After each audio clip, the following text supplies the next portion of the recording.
है आपका हमारे YouTube channel Shantanu educational hub में। आज हम लोग क्लास 10 के 2023 परीक्षा में आने वाले महत्वपूर्ण प्रश्नों को देखेंगे जो वस्तुनिष्ठ प्रकार के हैं। उससे पहले जिन छात्रों ने मेरा चैनल सब्सक्राइब नहीं किया है सब्सक्राइब कर दें और बेल आइकन को दबा दें। शुरू करते हैं आज का प्रश्न। पहला प्रश्न है, प्रकाश पड़ने पर अर्धचालक की चालकता ऑप्शन ए घटती है, ऑप्शन बी बढ़ती है, ऑप्शन सी एक समान रहती है या ऑप्शन डी इनमें से कोई नहीं। तो छात्रों, प्रकाश पड़ने पर अर्धचालक की चालकता बढ़ती है, अतः हमारा ऑप्शन बी सही है। अगला प्रश्न है, सौर सेल को संयोजित कर सौर पैनल बनाने के लिए किस तत्व का उपयोग किया जाता है? ऑप्शन है ए सिल्वर, बी लेड, सी जर्मेनियम या डी कॉपर। तो छात्रों, सौर सेल को संयोजित कर सौर पैनल बनाने के लिए सिल्वर का उपयोग किया जाता है, अतः हमारा ऑप्शन ए सही है। अगला प्रश्न, बायोगैस का प्रमुख अवयव है? Option A carbon dioxide, option B hydrogen, option C methane या ऑप्शन डी इनमें से कोई नहीं। छात्रों, बायोगैस का प्रमुख अवयव मीथेन है, अतः हमारा ऑप्शन सी सही है। अगला चौथा प्रश्न है, दो हल्के नाभिकों के जुड़कर एक भारी नाभिक बनाने की क्रिया क्या कहलाती है? नाभिकीय विखंडन, नाभिकीय अवशोषण, सी नाभिकीय संलयन या डी इनमें से कोई नहीं। तो छात्रों, दो हल्के नाभिकों के जुड़कर एक भारी नाभिक बनाने की प्रक्रिया नाभिकीय संलयन कहलाती है, अतः हमारा ऑप्शन सी सही है।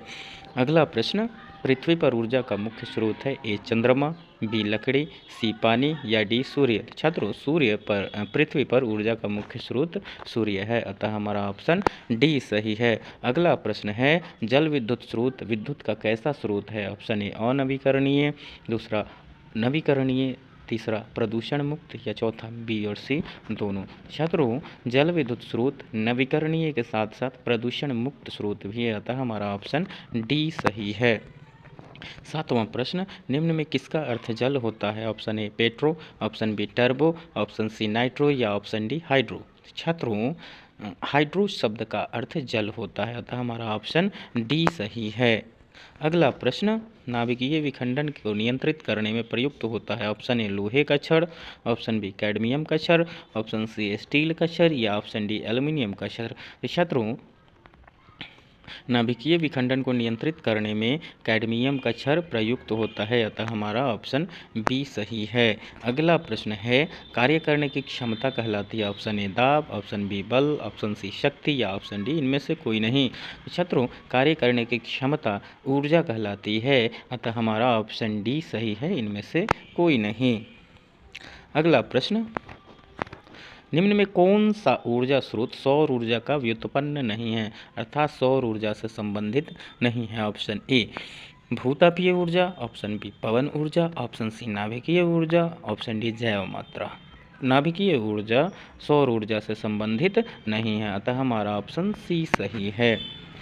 11वां प्रश्न देखते हैं, किस देश को पवनों का देश कहा जाता है? Option A Bangladesh, option B Bharat, option C Denmark या ऑप्शन डी इंग्लैंड। छात्रों, डेनमार्क को पवनों का देश कहा जाता है या पवन ऊर्जा का देश कहा जाता है, क्योंकि यहाँ की अधिकतर ऊर्जा की आवश्यकताएं पवन चक्कियों द्वारा निर्मित ऊर्जा के द्वारा पूरा किया जाता है, अतः हमारा ऑप्शन सी सही है।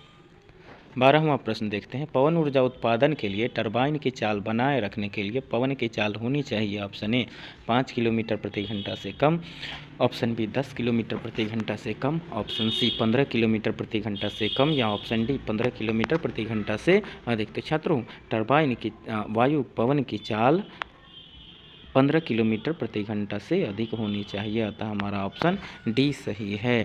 13वां प्रश्न देखते हैं, 1 इलेक्ट्रॉन वोल्ट बराबर होता है?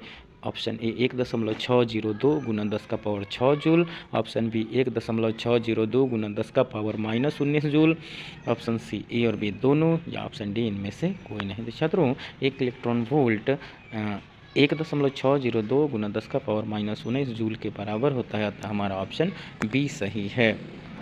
14वां प्रश्न है, सौर ऊर्जा को सीधे विद्युत ऊर्जा में बदलने वाली युक्ति है? ऑप्शन ए सौर कुकर, ऑप्शन बी सौर सेल, ऑप्शन सी ए और बी दोनों या ऑप्शन डी इनमें से कोई नहीं। तो सौर ऊर्जा को विद्युत ऊर्जा में सीधे बदलने वाली युक्ति को हम सौर सेल कहते हैं, अतः हमारा ऑप्शन बी सही है। 15वां प्रश्न है, सौर सेल बनाने के लिए उपयोग में आने वाला पदार्थ है। Option A carbon, option B silicon, option C A और बी दोनों, या ऑप्शन डी इनमें से कोई नहीं। तो सिलिकॉन का उपयोग सौर सेल बनाने के लिए किया जाता है, अतः हमारा ऑप्शन बी सही है। अगला प्रश्न है, सौर कुकर में सर्वाधिक उपयुक्त दर्पण कौन होता है। ऑप्शन ए उत्तल, ऑप्शन बी अवतल, ऑप्शन सी समतल, या ऑप्शन डी इनमें से कोई नहीं। तो हमारा सही जवाब है समतल दर्पण का उपयोग सर्वाधिक रूप से सौर कुकर में किया जाता है, अतः हमारा ऑप्शन सी सही है। 17वां प्रश्न है, सभी जीव जंतुओं के लिए ऊर्जा का अंतिम स्रोत है। ऑप्शन ए ग्रह, ऑप्शन बी चंद्रमा, ऑप्शन सी सूर्य, या ऑप्शन डी कोयला। तो सबसे अंतिम स्रोत सूर्य होता है, अतः हमारा ऑप्शन सी सही है।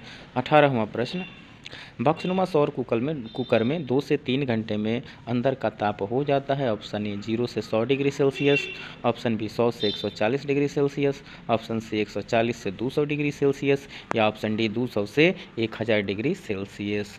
छात्रों, हम बक्सनुमा सौर कुकर में 2 से 3 घंटे में अंदर का तापमान 100 से 140 डिग्री सेल्सियस हो जाता है, तो हमारा ऑप्शन बी सही है। 19वां प्रश्न, जीवाश्म ईंधन है। ऑप्शन ए कोयला, option B petroleum, option C प्राकृतिक गैस, या ऑप्शन डी इनमें से सभी।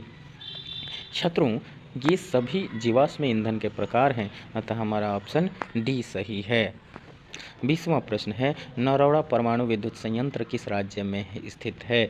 Option A Bihar, option B Jharkhand, option C Uttar Pradesh, या ऑप्शन डी पश्चिम बंगाल। हमारा ऑप्शन सी सही है, नरौड़ा परमाणु विद्युत संयंत्र केंद्र उत्तर प्रदेश में स्थित है, अतः हमारा ऑप्शन सी सही है। आज का हमारा प्रश्नों का संग्रह यहीं पे समाप्त होता है, लेकिन छात्रों इसके बाद केमिस्ट्री का हर एक चैप्टर का VVI वस्तुनिष्ठ प्रश्न इस चैनल पर डाला जाएगा, अतः देखना ना भूलेंगे। धन्यवाद।